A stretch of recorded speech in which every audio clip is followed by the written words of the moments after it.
At the reopening of our oldest family building, my sister raised her glass and said, "Some people live in history, some just dust it." The room laughed as I smiled quietly. Over 20 years, I plotted every step. When I bought the building through anonymous intermediaries, I renamed it after myself, evicted the Descendants, and installed a permanent exhibit explaining their failure and my victory. Future generations have no claim to the land, only a bitter story passed down in whispers. I've spent most of my life being invisible to my own family. Growing up in Albany, New York, our family name actually meant something. The Maleski family was part of local history. My great-grandfather built one of the first major commercial buildings in the area back in the 1920s. The Mail House, a big brick structure with ironwork balconies, wide steps, and a marble plaque with our family name on it. My parents and grandparents ran small businesses out of it for years. A deli, a law office, a wedding rental place. Everyone had a piece of it, including Nadine, my older sister. She was always the favorite. Everyone said she had star power. In high school, she was prom queen. Got into Northwestern. Married some rich guy. Started wearing silk scarves and giving speeches about female legacy in real estate. I stayed in Albany. I worked bookkeeping jobs. Took care of our parents when they got sick. Paid the bills when nobody else did. Fixed the roof after a storm. Took out a second mortgage to pay off property taxes nobody else even looked at. And I got nothing for it. The building was falling apart by the early 2000s. Cracked walls, leaking pipes, busted elevator. My cousin Drew suggested we pool resources and do a full renovation. Everyone agreed. I was the first one to write a check. A big one. I wasn't married. No kids. No vacations. Every cent I made went into keeping that building alive. We spent 3 years on it. New floors. New electrical. Preserved the historical pieces, the elevator shaft, the facade, the stone steps. It looked amazing by the time we finished. Then Nadine threw the grand reopening party. Big event. Catering, music, even a city council rep showed up to say a few words. Family flew in from out of state. Then Nadine stood up to give her toast. Champagne in hand, standing next to the elevator I helped restore. She smiled wide and said, "Some people live in history, some just dust it." The room went silent for half a second, and then everyone laughed. Like I was a joke. I stood in the back holding a glass of seltzer and smiled. Quietly. I didn't say anything. Not then. Not that year. But that was the night I started planning. I moved to Troy the next spring. Just across the river. I told everyone I needed space. Truth was, I wanted distance. I needed to get serious. I enrolled in online classes at night, real estate, accounting, legal basics. Worked my regular job by day. Didn't talk to anyone unless I had to. But I watched. Our building was under a family trust. Technically owned by 12 different people. Nobody had controlling interest. That meant no one could make a big move without a majority. I waited for cracks to show. And they did. Cousin Rachel divorced and needed quick cash. I offered to buy her shares in the building, not under my name. I used a small LLC I registered in Delaware. Just a P.O. box and a second phone number. She agreed. 2 years later, Uncle Dennis was diagnosed with Parkinson's.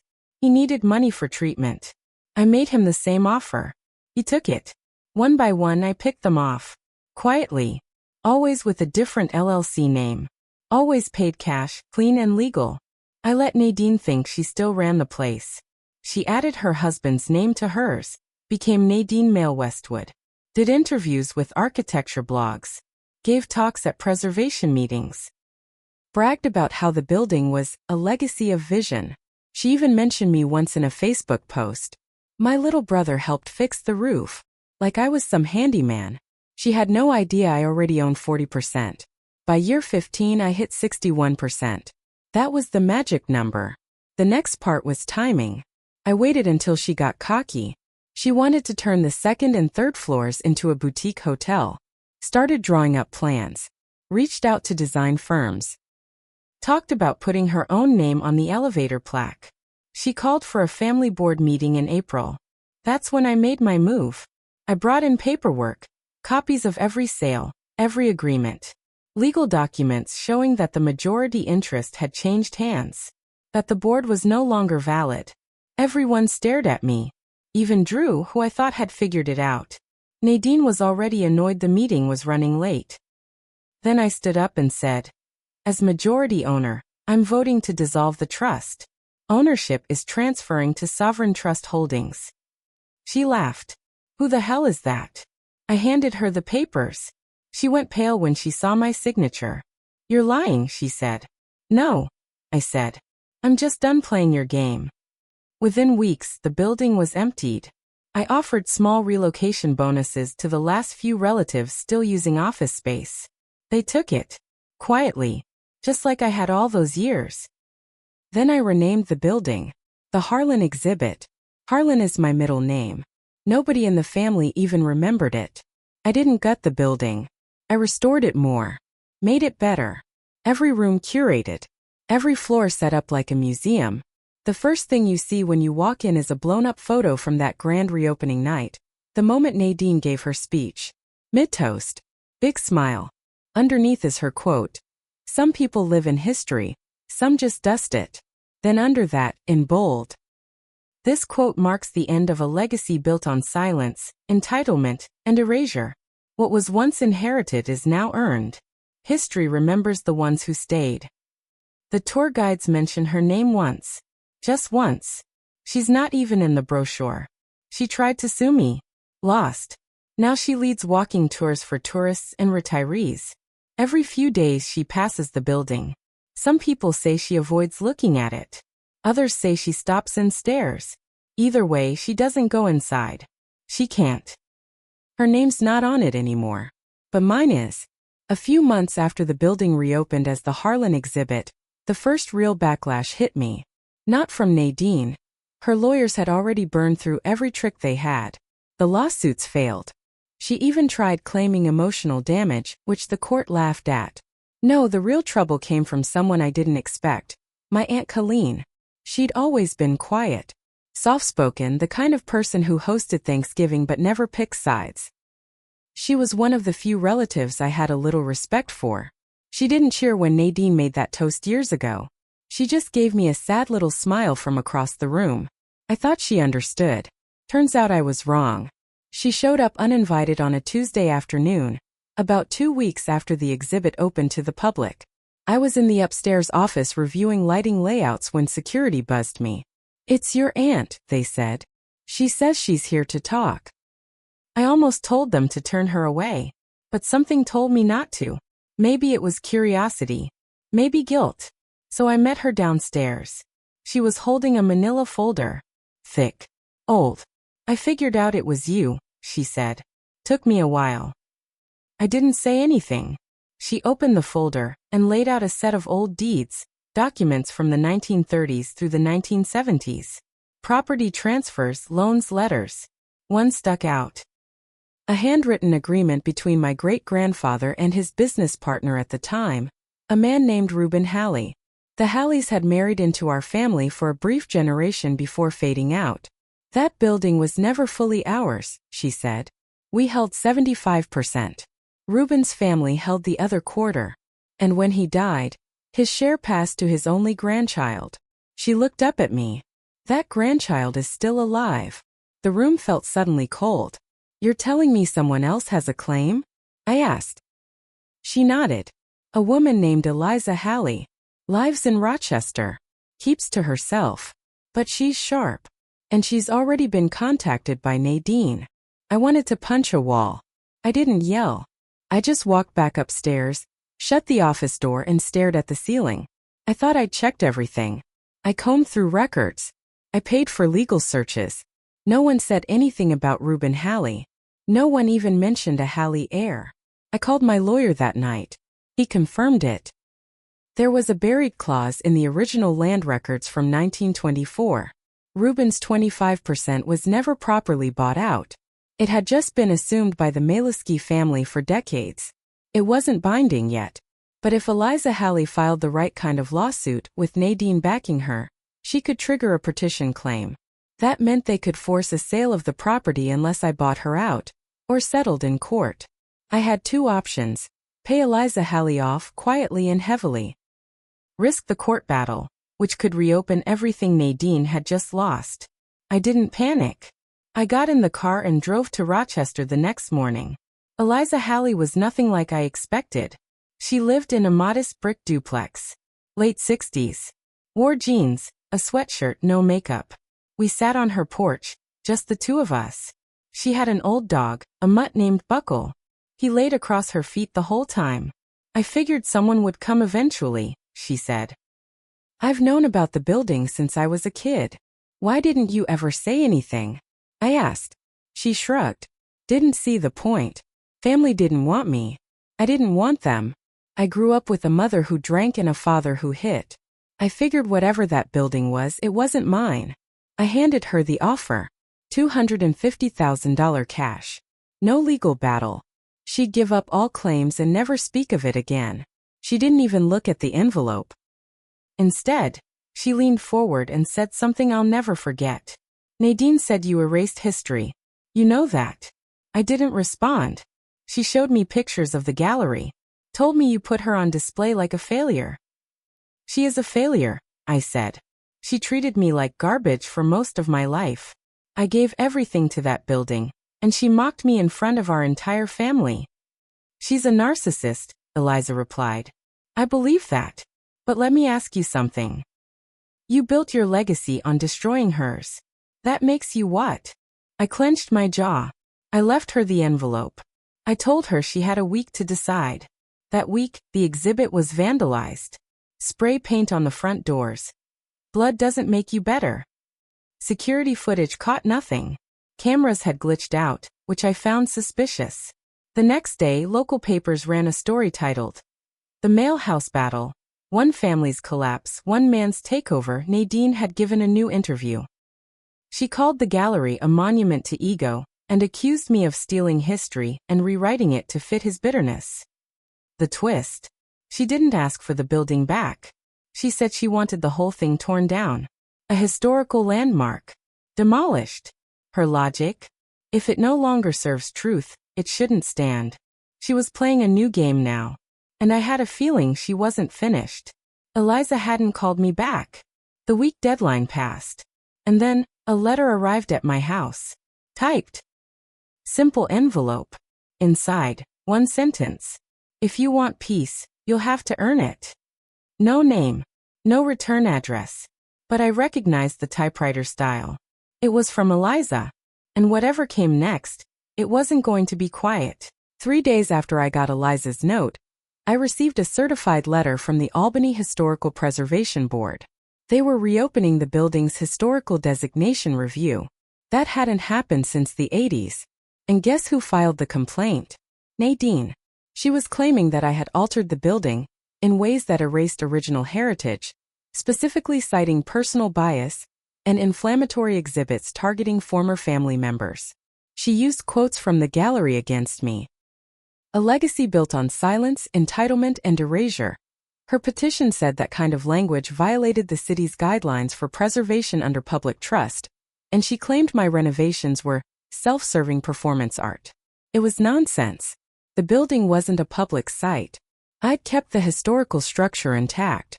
No one from the board had even stepped inside since I reopened it.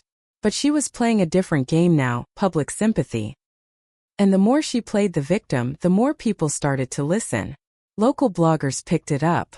A news outlet ran a soft feature piece calling Nadine the woman who lost her family's legacy overnight. They showed a photo of her standing in front of the building with her hand on the iron gate. Real tears. Good lighting. I could see her fingerprints all over the article. But the worst part? The article also included a photo of Eliza, captioned, "The Forgotten Heir Coming Forward at Last." Now they were teaming up. 2 women, one with the family name, the other with a buried legal claim, trying to paint me as the villain who stole a historic treasure to nurse old wounds. That night I went to the gallery alone. No lights. I stood in the center of the first floor, staring at the quote I had mounted under Nadine's infamous line. I thought it was power, truth, but now it looked like a weapon. Something bitter. I started to wonder if Eliza was right, if I'd gone too far. If I'd turned revenge into performance. Then I noticed something strange. The glass on the main exhibit case, the one holding the original Maliski property ledger, had been cracked. Not shattered. Just a thin line. Like someone tapped it with something sharp. There were no signs of forced entry. I checked security footage again. And just like before, nothing. No logs. No camera feed. Nothing between 2 a.m. and 3 a.m. A full hour blacked out. Second time in 2 weeks. That's when I realized. This wasn't random. Someone was already inside. I hired a private investigator. Not a cheap one. A former NYPD guy named Cordero. Quiet, smart, and suspicious of everything. I didn't tell him everything, just that I had a vandalism problem and thought someone might be tampering with records. He went through the security logs, backdoor keycards, digital entries. And he found something I hadn't noticed, a ghost entry. At 2:13 a.m., the time of the camera blackout. Someone used an old staff access code to enter the building. It was still active from years ago. Belonged to someone I hadn't thought about in years. Marcus. My cousin. The same cousin who laughed the hardest when Nadine made that toast 20 years ago.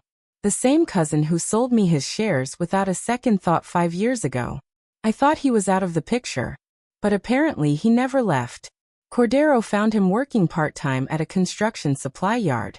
Divorced. Behind on rent. And recently he'd been in contact with both Nadine and Eliza. That's when it all clicked. They weren't just teaming up for sympathy or headlines. They were looking to undo everything I did. Not by reclaiming it legally, but by discrediting me from the inside. Smear campaigns. Historical board appeals. Secret footage. And Marcus? He was probably their key, the one feeding them access. The one helping them sneak in, blackout cameras, tamper with displays, maybe even plant things. My entire legacy was at risk again, not from paperwork or courts, but from the inside out. And I knew what was coming next. They were going to make me look insane. Like a bitter recluse obsessed with a building. Like a man who rewrote history just to feel important. And if they succeeded? The public would turn. The historical board would vote to revoke my redesignation. The lawsuits would start over. And the Harlan exhibit? It would be seized, repurposed, maybe even renamed. Back to the mail house. My name would be erased. Again. I sat in the basement archive that night alone. I thought about walking away.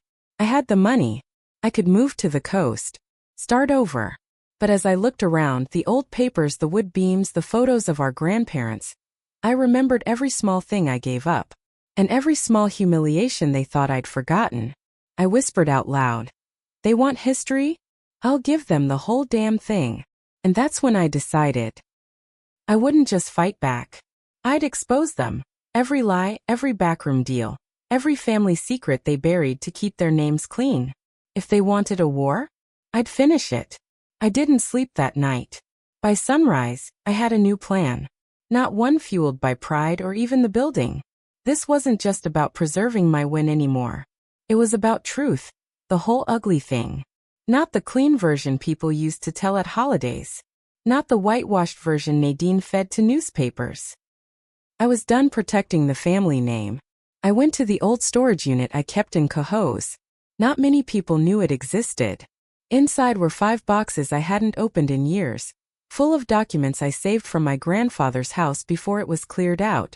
No one wanted them back then. I did. I spent 2 straight days going through everything. That's when I found it. A ledger handwritten, bound in leather. It was my grandfather's private journal. He'd kept notes on every family meeting, every financial deal, every loan, even personal thoughts. And what he wrote in 1982 changed everything. Nadine's father pulled money from the trust to cover his gambling debts. Told everyone it was for roof repairs. He forged the vote. I never said anything. Still haunts me. Eliza's mother was offered $10,000 to stay quiet after she got pregnant. She was never crazy. They lied to make her look unstable. I signed the agreement. Felt sick after. Marcus helped stage the break-in at the office in '79. They blamed it on a tenant. We evicted him, but I knew it was Marcus. I stayed quiet to protect Colleen. Every family secret I suspected was written down, and I had it in writing. Signed. In my grandfather's handwriting. I scanned it all. Dated it. Had it notarized. Then I started working.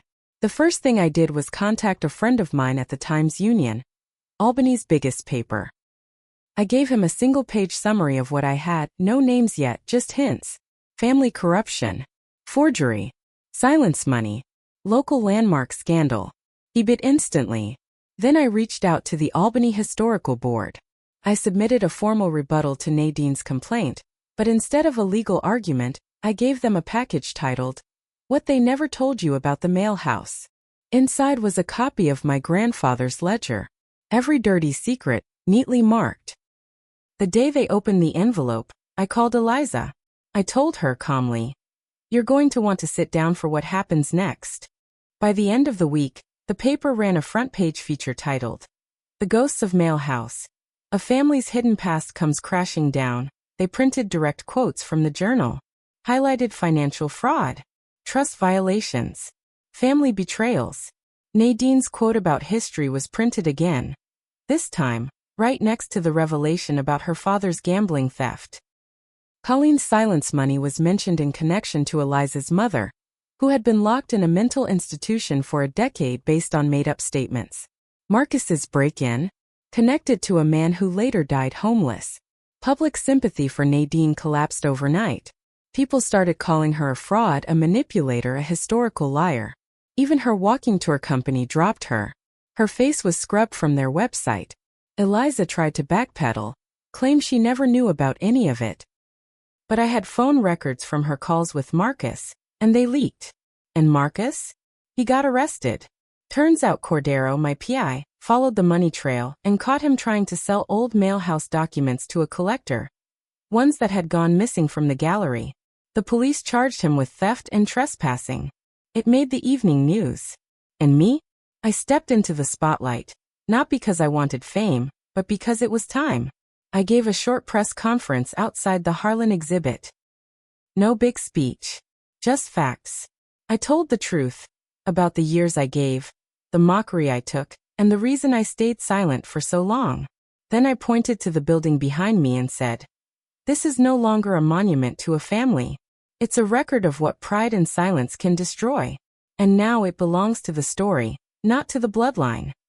That line got picked up and quoted all over the internet. People started visiting the exhibit in bigger numbers. We had to hire 2 more docents. Tour groups came from out of town. High school classes booked field trips. But best of all, the Albany Historical Board voted unanimously to protect the exhibit in its current form. Nadine's appeal was dismissed permanently. She moved out of state 2 months later. Some say to Vermont. Others say she changed her name again. Eliza sent me one final letter. "You told your story. I respect that. We're done." I didn't write back. Colleen mailed me a check, half the proceeds from her house sale. No note. I never cashed it. As for me, I still run the building. Quietly. No cameras anymore. Just motion lights and guards I trust. The original mailhouse plaque is sealed in a box in the basement. Kept it, not because I want to hang it, but because history deserves all the pieces, even the ones that don't deserve to be seen. That building once stood for pride, then for betrayal. Now it stands for revenge earned the hard way. And every time someone walks past the quote that started it all, some people live in history, some just dust it. They see finally what it really meant. Not a joke. Not a toast. A warning.